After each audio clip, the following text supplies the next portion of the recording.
Hello everyone and welcome to Photo Finds. I'm your host, Gavin Hatch. This week we're going to spend some time over at the Universal Orlando Resort, but before we do, let's stop at the Gaylord Palms Hotel where a media preview event was held this past week. The event was to announce the theme of the very popular annual Christmas event, Ice. Starting November 24th, guests will get to experience 'Twas the Night Before Christmas, as it is brought to life in 2 million pounds of hand-carved ice sculptures, including 2-story tall ice slides. This experience concludes with a full nativity in stunning, crystal-clear ice.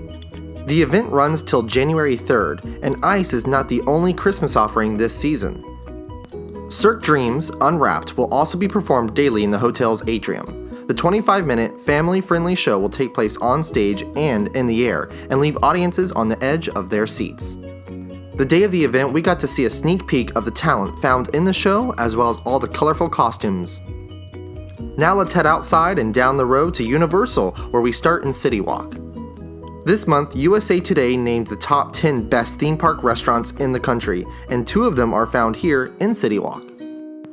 Cowfish came in at number 2 on the list. Sushi and burgers might seem like an odd combo, but it works here. The best of both worlds collide on a signature burgushi menu, which features sushi rolls with hamburger-style ingredients.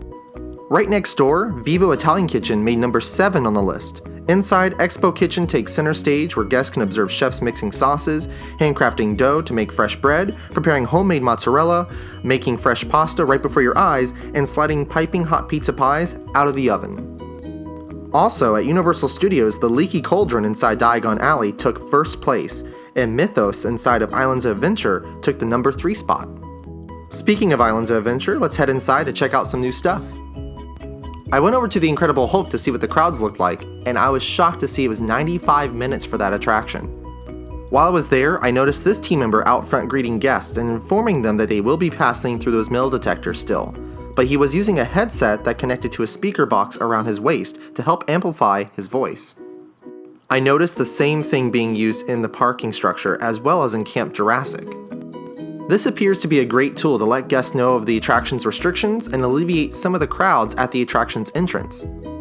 I spoke with an area manager who said that they are seeing positive results from the mics and decided to use this device instead of a blowhorn because it's better show and more personal.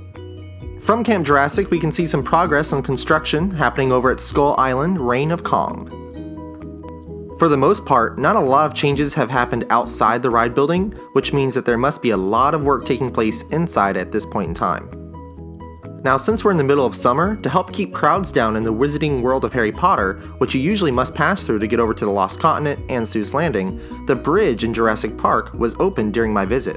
The bridge was supposedly built only to be temporary for guests to use while Harry Potter was being constructed 5 years ago. After the opening of Potter, the bridge was kept and is used on busier days. The bridge is a great place to get pictures of not only the land, but also Marvel Superhero Island across the lake. At the beginning of July, a new retail option opened up in the Lost Continent. Shop of Wonders is located in front of the 8th Voyage of Sinbad and is filled with beautiful, handmade works of jewelry, paintings, sculptures, and more.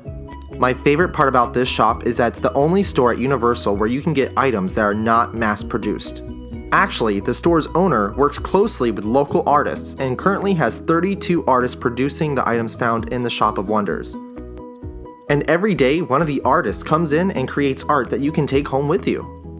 I definitely recommend coming to check this place out because there's something for everyone, and who doesn't like art? Let's head over to the Universal side of the resort, where coming up to the arches you will find this very cool advertisement for the Minions movie that came out on July 10th. I really like how Universal uses their large archway to advertise its seasonal events and now movies.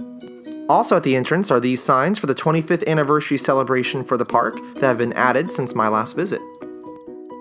Once inside, back in the streets of New York, there's this new popcorn stand that has been added across from the Revenge of the Mummy attraction in Gramercy Park. It not only features buttered popcorn, but also caramel. Now, the reason I wanted to check out Universal Studios that day was to see the Garden of Allah. The construction walls have been removed, and from the outside the building looks to be complete, but inside there are still furnishings going on. A lot of rumors were surrounding what it was that would be coming to the small building that opened with the park in 1990. Many thought the space was going to be used as a type of museum attraction for the park's 25th, but instead it will be home to the NBC Media Center. This will be a place where guests will be welcome to come and preview as well as provide feedback on new and upcoming shows featured on one of many of Comcast's networks. Comcast is the parent owner of NBC Universal. In the past, preview centers were located in different locations in both parks, but this appears to be a permanent place for previews to be offered. Guests were paid in cash to preview and provide feedback on the media that they would be viewing. I think this turned out great and is a good use of the space, even though I would have loved to see it be a museum instead. Construction continues on what will be the NBC Sports Grill Brew. No opening date has been set yet, but it is expected to open this fall. Driving home, I noticed a lot of progress has taken place on what will be the future location of Universal's 5th on-site hotel. Lowe's Sapphire Falls Resort at Universal Orlando will be opening next summer and will be Caribbean-inspired. You'll enjoy a zero-entry pool complete with waterfalls, a white sand beach, a water slide, a children's play area, as well as cabana rentals. Dining options will include a full-service restaurant with scenic water views, plus grab-and-go items from a Caribbean-style marketplace. Just like the other 3 deluxe hotels at Universal, this will feature water taxis. Next door at Cabana Bay Beach Resort, Universal's first value hotel still only offers shuttles as well as walkways to the parks and City Walk. I am very excited for this new hotel. The concept art looks beautiful. Well, that does it for this week's Photo Finds. Until next time, make sure that you get out, have fun, and enjoy the parks.